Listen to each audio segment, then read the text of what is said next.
कैसे आप सब लोग हैं। एक बार फिर से हमारे चैनल में आप सभी लोगों का बहुत बहुत स्वागत है। आज हम करंट अफेयर के कुछ मुद्दे लेकर आए हैं जो किसी भी एग्ज़ाम के लिए बहुत महत्वपूर्ण होता है। तो चलिए शुरू करते हैं। और हाँ, अगर आपने वीडियो को लाइक नहीं किया तो वीडियो को लाइक कर दें तथा अगर आप चैनल पर नए हैं तो चैनल को सब्सक्राइब कर लें। तो चलिए शुरू करते हैं। पुरस्कार और सम्मान। लक्ष्मी नारायण अंतर्राष्ट्रीय पुरस्कार प्रसिद्ध संगीतकार प्यारेलाल शर्मा को प्रदान किया गया है। एल सुब्रमण्यम और कविता कृष्णमूर्ति सुब्रमण्यम ने Lakshmi Narayan global music festival में प्यारेलाल शर्मा को प्रतिष्ठित लक्ष्मी नारायण अंतर्राष्ट्रीय पुरस्कार प्रदान किया। प्यारेलाल शर्मा हिंदी सिनेमा के सबसे सफल संगीतकारों में से एक हैं। उन्होंने 8 दशक के कैरियर में कई सदाबहार गानों का संगीत तैयार किया। हाल ही में प्यारेलाल को भारत के तीसरे सबसे बड़े नागरिक सम्मान पद्म भूषण के प्राप्तकर्ता के रूप में घोषित किया गया था।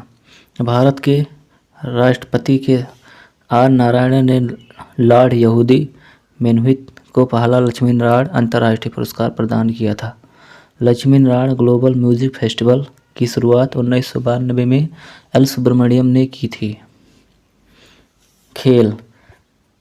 तवांगचू टाइडस international cawing championship 2024 Arunachal Pradesh में आयोजित हुई।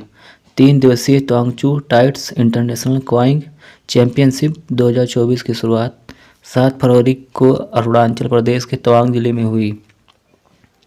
तवांग जिले के उपायुक्त ने बोलेंग गांव के डोंगसेंग मांग में चैंपियनशिप का उद्घाटन किया।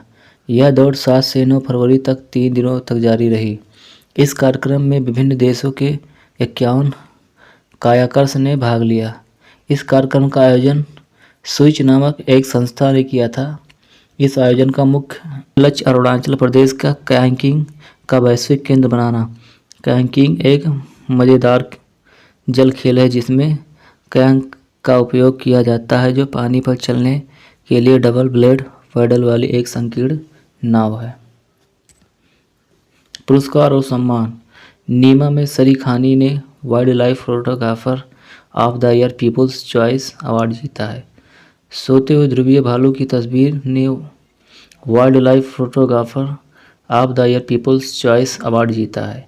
इन तस्वीर लेने से पहले नीमा सरीखानी ने नॉर्वेजियन द्वीपों में पर 3 दिनों तक ध्रुवीय भालू की खोज की। यह फोटोग्राफी प्रतियोगिता हर साल नेचुरल हिस्ट्री म्यूजियम द्वारा आयोजित की जाती है। सरीखानी की आइस बेड नामक तस्वीर की प्रतियोगिता में 75,000 वोट मिले। सोते हुए ध्रुवीय भालू की तस्वीर के अलावा तंजाही फिंकलेस्टीन की द हैप्पी टर्टल और डैनियल डेनस्की की स्टार्लिन मुर्रेसन की काफ़ी सराहना मिली। राष्ट्रीय नियुक्ति। नवीन तैलियानी को टाटा डिजिटल के सीईओ और एमडी के रूप में नियुक्त किया गया। नवीन तैलियानी को टाटा सन्स की सहायक कंपनी टाटा डिजिटल का नया मुख्य कार्यकारी अधिकारी सीईओ और प्रबंधक निदेशक एमडी नियुक्त किया गया।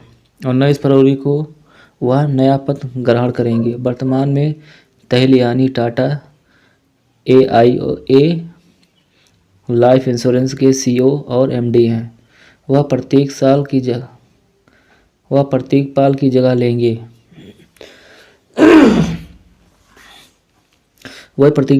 लेंगे। उन्होंने कंपनी के सुपर ऐप टाटा न्यू को लॉन्च करने में अहम भूमिका निभाई थी। इससे पहले तैलियानी के टाटा डिजिटल में चले जाने के बाद टाटा AIA के वेंकटचलम एच के आंतरिक रूप से पदोन्नत किया गया और बीमा कंपनी की CIO बनाया गया। मार्च 2019 में टाटा डिजिटल प्राइवेट लिमिटेड की स्थापना की गई थी। राज्य सरकार समाचार। तमिलनाडु स्टार्टअप के लिए MSME मंत्री द्वारा स्मार्ट कार्ड लॉन्च किया गया। 7 फरवरी को तमिलनाडु के सूक्ष्म लघु और मध्यम उद्यम MSME मंत्री TM अनबरसन द्वारा स्टार्टअप्स के लिए स्मार्ट कार्ड लॉन्च किया गया। स्मार्ट कार्ड रियायती दरों व उत्पादों और सेवाओं का विस्तृत चयन प्रदान करता है जो विशेष रूप से शुरुआती चरण में स्टार्टअप की ज़रूरतों को पूरा करने के लिए तैयार किया जाता है। उत्पादों और सेवाओं को मोटे तौर पर 6 अलग अलग श्रेणियों में वर्गीकृत किया जाता है। कानूनी और अनुपालन, विपणन, व्यवसाय परामर्श, वित्त और बीमा, मानव संसाधन और स्मार्ट कार्य क्षेत्र, सॉफ्टवेयर और ITS। स्टार्टअप किफ़ायती लागत पर उत्पादों और सेवाओं का उपयोग करने अपने व्यवसाय के विकास में उल्लेखनीय वृद्धि और तेजी ला सकते हैं। आयोजन के दौरान SC और ST समुदाय के उद्यमियों द्वारा संचालित 4 स्टार्टअप को तमिलनाडु SC/ST स्टार्टअप फंड के तहत निवेश के रूप में 9.05 करोड़ की मंजूरी दी गई। महिला लॉन्च पैड पहल के तहत महिला उद्यमियों द्वारा संचालित 20 स्टार्टअप के उत्पादों और सेवाओं भी लॉन्च की गई। राज्य समाचार। उत्तर प्रदेश। उत्तर प्रदेश 21 हवाई अड्डों वाला पहला राज्य बन गया है। राज्य में बुनियादी ढांचे के विकास की तीव्र गति पर जोर देते हुए उत्तर प्रदेश के मुख्यमंत्री योगी आदित्यनाथ ने 7 फरवरी को घोषणा की है कि यूपी जल्द ही 21 हवाई अड्डों वाला पहला राज्य बन जाएगा। वाल्मीकि हवाई अड्डा, कुशीनगर हवाई अड्डा, चौधरी चरण सिंह हवाई अड्डा, नोएडा हवाई अड्डा और लाल बहादुर शास्त्री हवाई अड्डा उत्तर प्रदेश में अंतर्राष्ट्रीय हवाई अड्डे हैं। अब तक लखनऊ का चौधरी चरण सिंह अंतर्राष्ट्रीय हवाई अड्डा उत्तर प्रदेश में सबसे बड़ा है। मार्च 2024 में यूपी में 5 और हवाई अड्डे होंगे, जो आजमगढ़, अलीगढ़, मुरादाबाद, श्रावस्ती और चित्रकूट में होगा।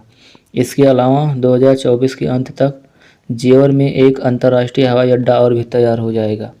बजट 2024-25 के तहत उत्तर प्रदेश सरकार ने आगामी नोएडा अंतर्राष्ट्रीय हवाई अड्डे के लिए 1150 करोड़ रुपये आवंटित किए हैं। राज्य में भूमि, जल और वायु क्षेत्रों में बुनियादी ढांचे का विकास जारी है। इसके अलावा सीएम ने ऐलान किया है कि प्रधानमंत्री श्री नरेंद्र मोदी 19 फरवरी को लखनऊ में 10 लाख करोड़ रुपए की परियोजना का शिलान्यास भी करने वाले हैं। सरकारी योजनाएं एवं पहल। PM मत्स्य किसान समृद्धि योजना की उपयोजना को सरकार ने मंजूरी दे दी है। मत्स्य पालन क्षेत्र के लिए प्रधानमंत्री मत्स्य संपदा के तहत एक केंद्रीय क्षेत्र उप योजना प्रधानमंत्री मत्स्य किसान समृद्धि सह योजना की केंद्रीय मंत्रिमंडल द्वारा मंजूरी दे दी गई है। अगले 4 वर्षों में इस योजना के लिए कुल 6,000 करोड़ रुपए लगेंगे।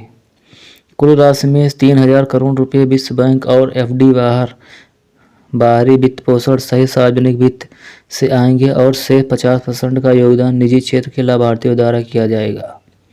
इस उपयोजना 40 लाख छोटे और सूक्ष्म उद्यमों को कार्य आधारित पहचान प्रदान करने के लिए एक राष्ट्रीय मत्स्य डिजिटल प्लेटफॉर्म बनाने में मदद करेगी। यह योजना वित्त वर्ष 2023-24 से वित्त वर्ष 2026-27 तक 4 वर्षों के लिए सभी राज्यों और केंद्र शासित प्रदेश में लागू की जाएगी। इसके अलावा fisheries infrastructure development fund FIDF को 2025-26 तक 3 साल के लिए बढ़ाने के लिए भी कैबिनेट में मंजूरी दे दी गई है।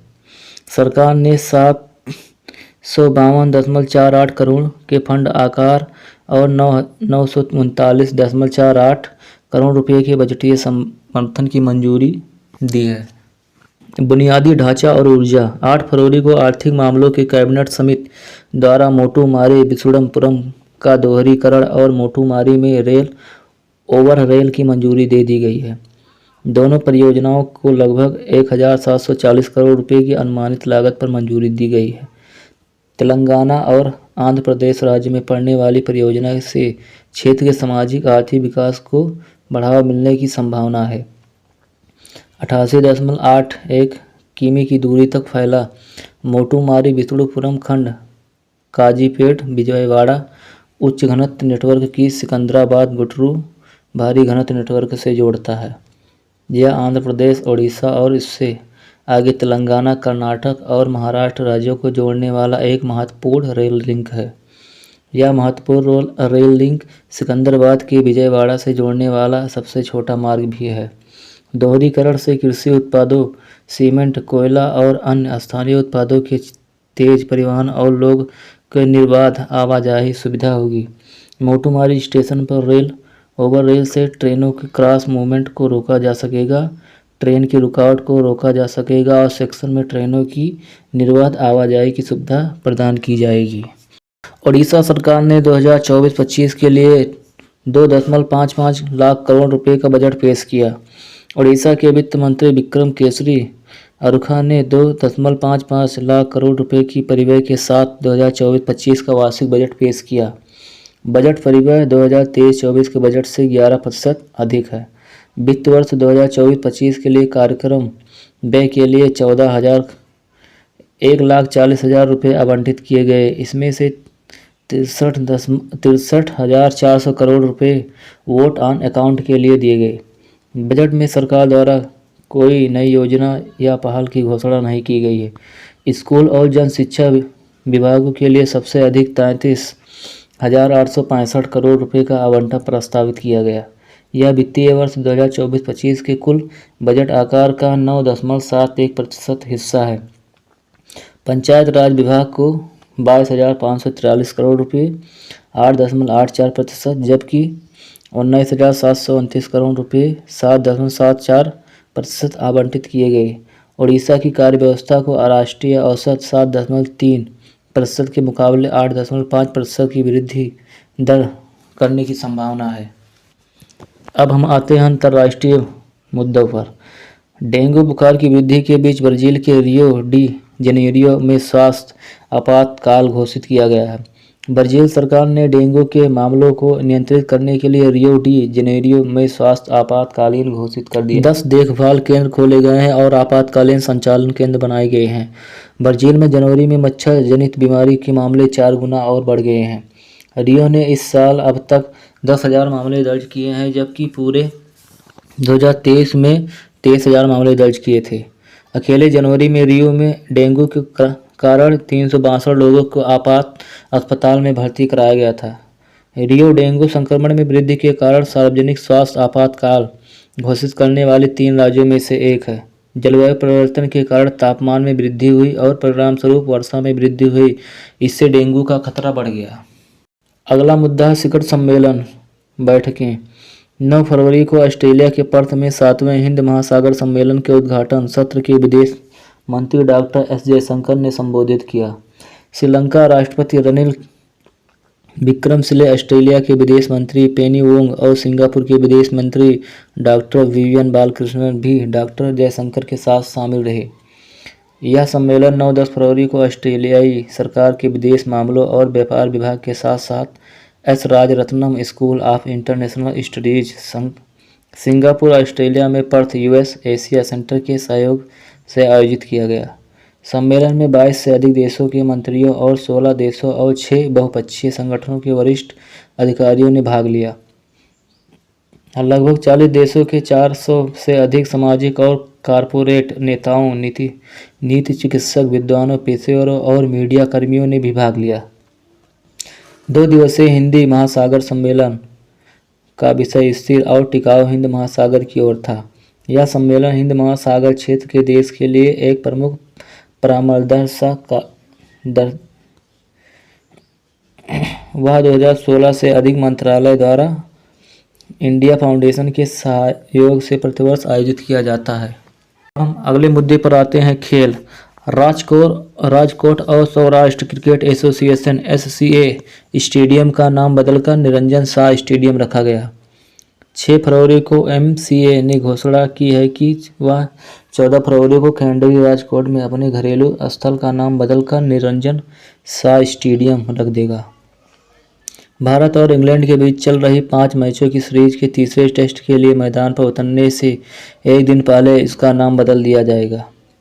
शाह ने 1960 और 70 के दशक में सौराष्ट्र के लिए 12 प्रथम श्रेणी मैच खेले थे। शाह लगभग 4 दशकों तक SCA सचिव के रूप में कार्य करने के लिए प्रसिद्ध हैं। वह भारतीय क्रिकेट कंट्रोल बोर्ड BCCI में भी एक पद पर रहे हैं। BCCI के अन्य अधिकारी के नाम पर क्रिकेट स्टेडियम है: M Chidambaram Chennai, M Chinnaswamy stadium Bengaluru, IS Bindra Mohali और वानखड़ी स्टेडियम मुंबई।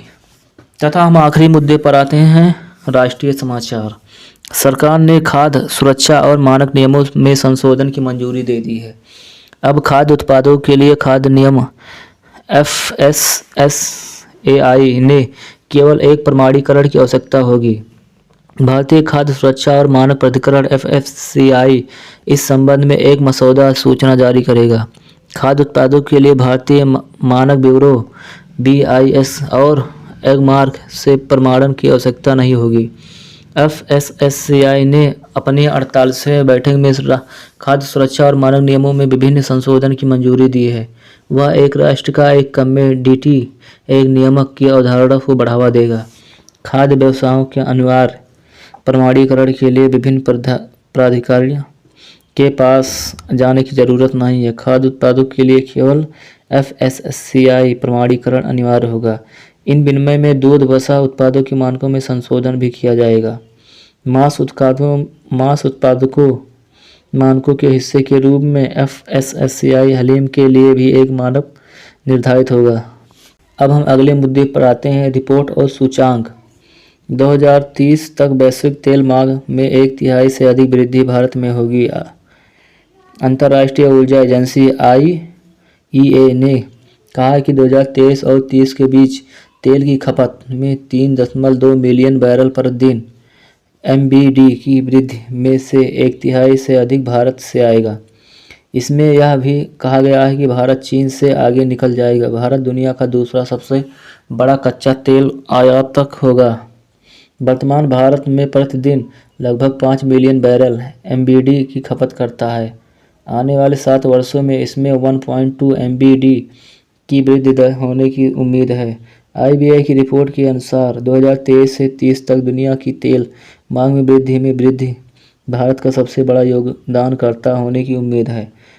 IEA के अनुसार क्योंकि भारत में अर्थव्यवस्था अभी भी आर्थिक विकास के प्रारंभिक चरण में है, यह अन्य देशों की तुलना में अधिक दर पर तेल की खपत करेगी। IEA के अनुमान है कि मांग 2023 में 5.5 MB दिन से बढ़कर 2030 में 6.6 MB दिन होगा।